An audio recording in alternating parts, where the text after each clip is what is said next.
If I had a kayak, I'd definitely go down there and see what's in there.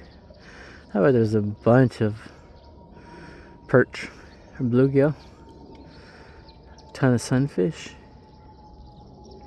That'd be fun. Maybe a big old catfish. I don't know. Probably not. Who knows? Yeah. I've never seen anything jumping. I've just seen beaver and what do you call it? Nutria.